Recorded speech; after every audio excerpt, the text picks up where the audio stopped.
दोस्तों आज के इस वीडियो में हम लोग एनर्जी बैंड यानी ऊर्जा बैंड को समझने वाले हैं दोस्तों, जिसमें ऊर्जा बैंड के सिद्धांत के आधार पर चालक, अर्धचालक और कुचालक में अंतर बताऊंगा दोस्तों।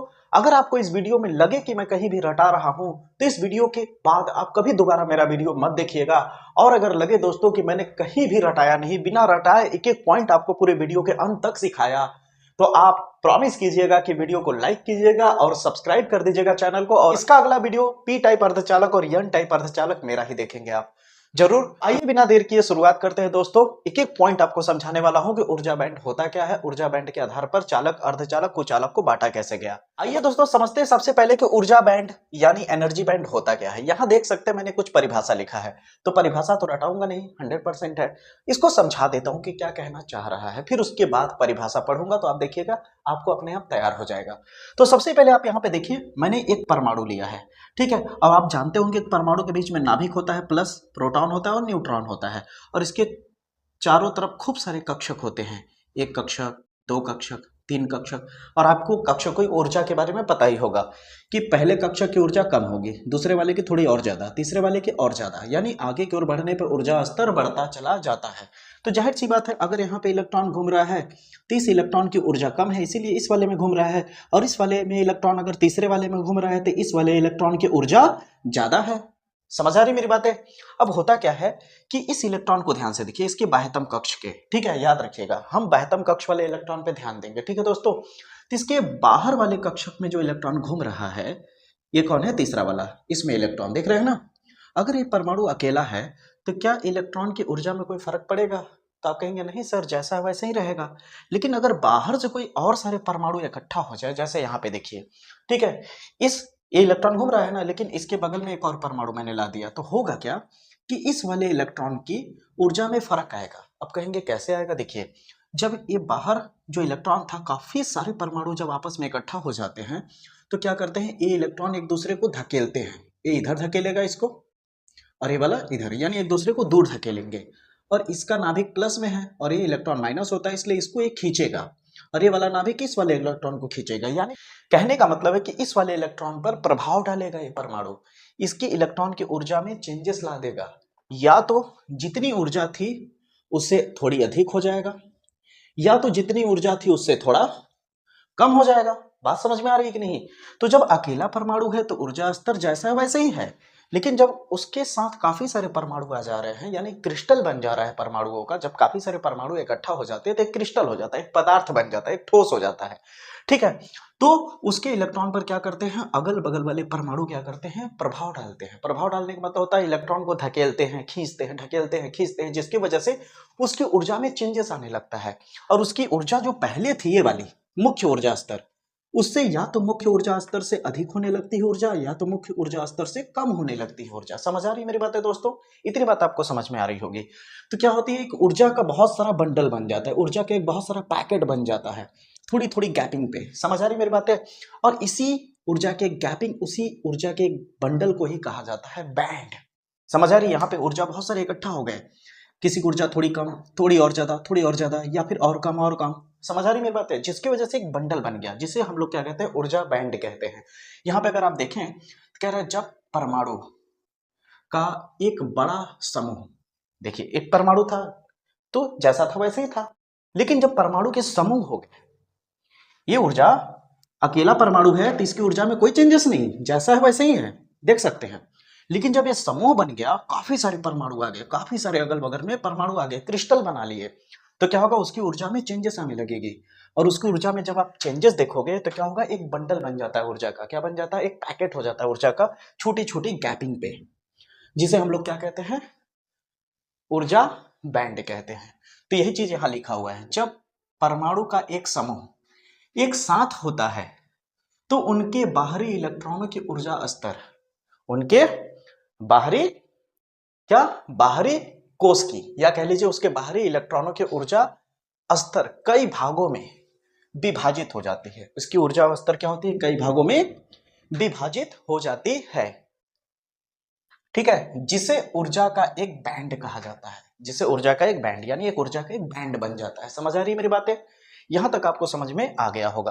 अब इसके आगे बढ़ते हैं हम लोग। ऊर्जा बैंड तो आपको समझ में आ गया दोस्तों, लेकिन ऊर्जा बैंड भी क्या होता है याद रखिएगा, दो एनर्जी लेवल में बढ़ जाता है। यानी एक होता है दोस्तों आपका संयोजी बैंड और एक होता है चालन बैंड, यानी कम ऊर्जा स्तर वाला जिसमें सारे इलेक्ट्रॉन पाए जाते हैं वो संयोजी बैंड होता है, और जिसमें कोई इलेक्ट्रॉन नहीं पाया जाता अधिकतम वाले में उसको चालन बैंड कहते हैं दोस्तों। लेकिन ये बना कैसे, आइए समझाता हूँ एक उदाहरण से। जैसे मान लीजिए मेरे पास एक सिलिकॉन है, सिलिकॉन 14वें नंबर पे होता है। इसका इलेक्ट्रॉनिक विन्यास क्या होगा दोस्तों, 1s2 2s2 2p6 3s2 3p2। याद रखिएगा। इसका बाह्यतम कक्ष कौन है दोस्तों, 3। देख सकते हैं आप लोग, बाह्यतम कक्ष कौन है, n इजिकल टू 3, यानी तीसरे कक्षक में इलेक्ट्रॉन है। बाह्यतम कक्ष में जो इलेक्ट्रॉन है वो कहाँ पे है, ये है तीसरे में। तीसरे में कितने इलेक्ट्रॉन है टोटल, 2 इलेक्ट्रॉन यहाँ 2 इलेक्ट्रॉन यहाँ। याद रखिएगा दोस्तों, तीसरे कक्षक में कितने इलेक्ट्रॉन है, 2 यस के। ये तो यस पूरा भरा हुआ है क्योंकि यस पे अधिकतम इलेक्ट्रॉन 2 ही हो सकते हैं। लेकिन पी में इलेक्ट्रॉन कितने दोस्तों, 2, जबकि पी में कितने अधिकतम इलेक्ट्रॉन हो सकते हैं, 6। यानी कुल मिला के 6 यहाँ और 2 यहाँ इलेक्ट्रॉन, यानी 6 2 8 होने चाहिए, लेकिन अभी 4 ही है, यानी 4 की कमी है। याद रखिएगा दोस्तों, 4 इसमें और भर सकते हैं बाह्यतम कक्ष में इलेक्ट्रॉन। ठीक है, ये बात ध्यान रखिएगा, इसी से आपको ये दोनों बढ़ते हुए नजर आएंगे।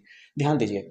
अभी अगर मैंने यहाँ पे बोला कि इसमें इलेक्ट्रॉन है, अगर ये मान लीजिए सिलिकॉन का एक अकेला परमाणु है, तो क्या इसके इलेक्ट्रॉन की जो ऊर्जा स्तर है क्या वो इसकी मुख्य ऊर्जा स्तर से बढ़ेगी या घटेगी, तो आप कहेंगे नहीं सर, जैसे कि तैसी रहेगी। लेकिन यही सिलिकॉन खूब सारे इकट्ठा हो जाए यहाँ पे, जैसे यहाँ पे डॉट डॉट किया है, मान लीजिए सिलिकॉन है, काफी सारे सिलिकॉन इकट्ठा हो गए दोस्तों, तो होगा क्या, इसकी एनर्जी क्या करेगी, या तो मुख्य ऊर्जा स्तर से ऊपर हो जाएगी या तो नीचे हो जाएगी। यानी बहुत सारी ऊर्जाएं मुख्य ऊर्जा स्तर से ऊपर भी दिखेंगी और बहुत सारी ऊर्जाएं मुख्य ऊर्जा स्तर से नीचे भी दिखेंगे कि नहीं, बिल्कुल।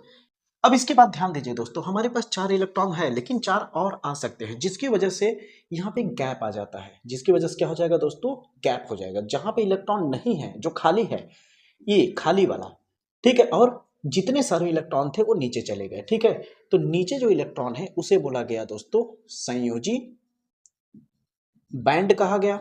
ठीक है, जो सारे इलेक्ट्रॉन यहाँ 2 इलेक्ट्रॉन यस पे और आपको 2 इलेक्ट्रॉन पी पे दिख रहे थे, वो सारे इलेक्ट्रॉन कहाँ चले गए, नीचे।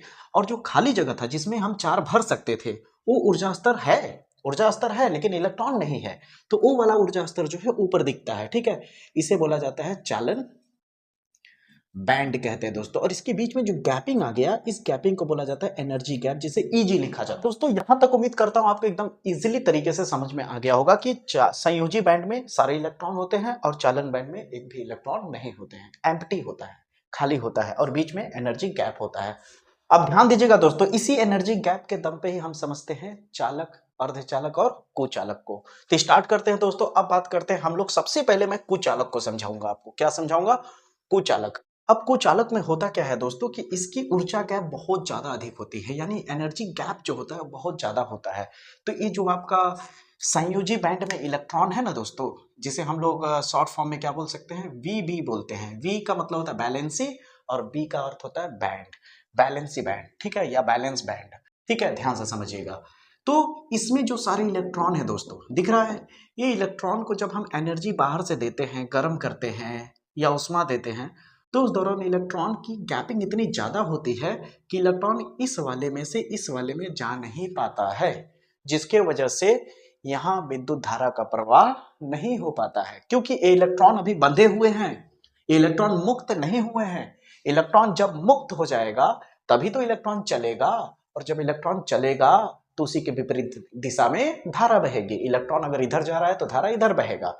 तो इलेक्ट्रॉन होता क्या है कि इसके बीच में ना गैपिंग बहुत ज्यादा है, तो क्या होता है जिसकी वजह से इलेक्ट्रॉन इस पार से उस पार नहीं जा सकता, क्योंकि याद रखिएगा इस नीचे में धारा नहीं बहती, नीचे में इलेक्ट्रॉन बंधे हुए हैं, इसलिए संयोजी बैंड में विद्युत धारा का प्रवाह नहीं होता, इसलिए इसे संयोजी बैंड कहा गया।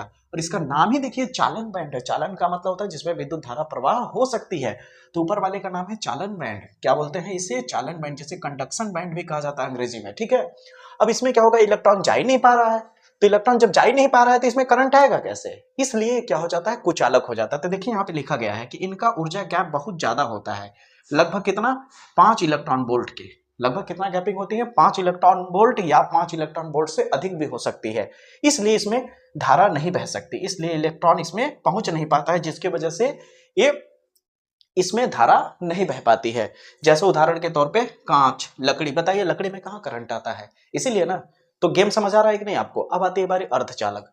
अर्धचालक में होता क्या है दोस्तों कि इसके बीच की जो एनर्जी गैप है वो कम हो जाती है। इसके बीच की एनर्जी गैप लगभग कितनी होती है? 1 इलेक्ट्रॉन वोल्ट के। कितना?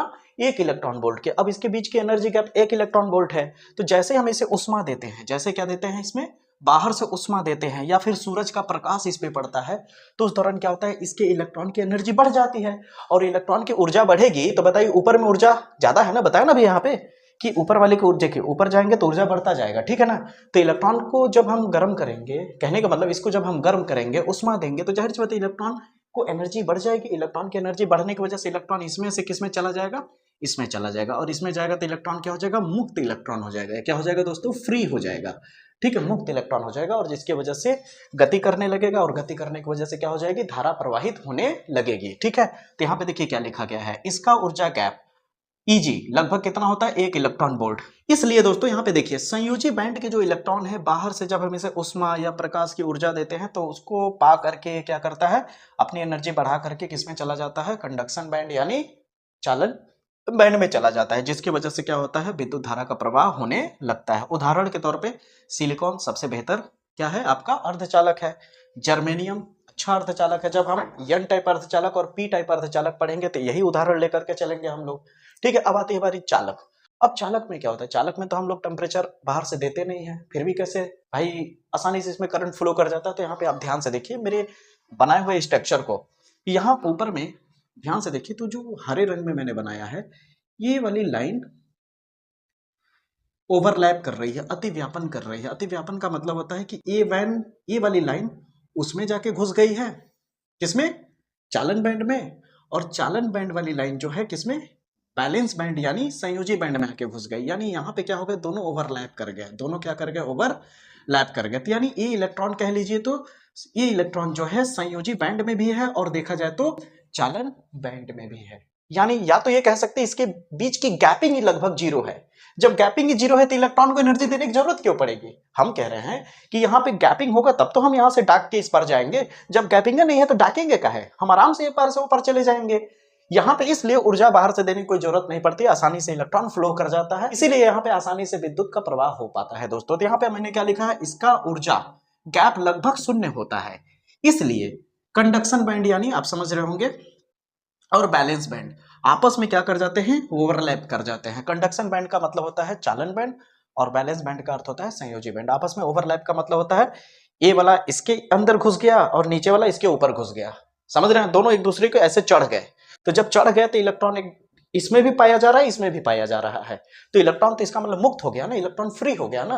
तो इसका मतलब चालक में क्या होता है? इलेक्ट्रॉन मुक्त होता है पहले से ही, इसलिए इसे बाहर से हमें मुक्त करने के लिए कोई ऊर्जा देने की जरूरत नहीं पड़ती है, ठीक है। इसलिए यहाँ पे क्या होता है कि आसानी से इसमें स्वतंत्र रूप से इलेक्ट्रॉन गति कर पाता है, जिसकी वजह से विद्युत धारा का प्रवाह आसानी से हो पाता है, जैसे तांबा, चांदी, लोहा, ये सारी चीजें। तो उम्मीद करता हूं दोस्तों आपको ये वीडियो पसंद आया होगा। अगर आपको दोस्तों लगता है कि हर एक पॉइंट आपका क्लियर हो गया, बेहतरीन समझ आया, तो वीडियो को लाइक करिएगा और चैनल को सब्सक्राइब कर लीजिएगा। और इसके बाद का वीडियो देखिए, प्रॉमिस किए हैं आप लोग कि जरूर दिखेंगे एन टाइप और पी टाइप अर्धचालक। अगर आपको कहीं डाउट लगे दोस्तों तो कमेंट बॉक्स में जरूर पूछिएगा। मुलाकात होगी अगले वीडियो में, तब तक के लिए जय हिंद।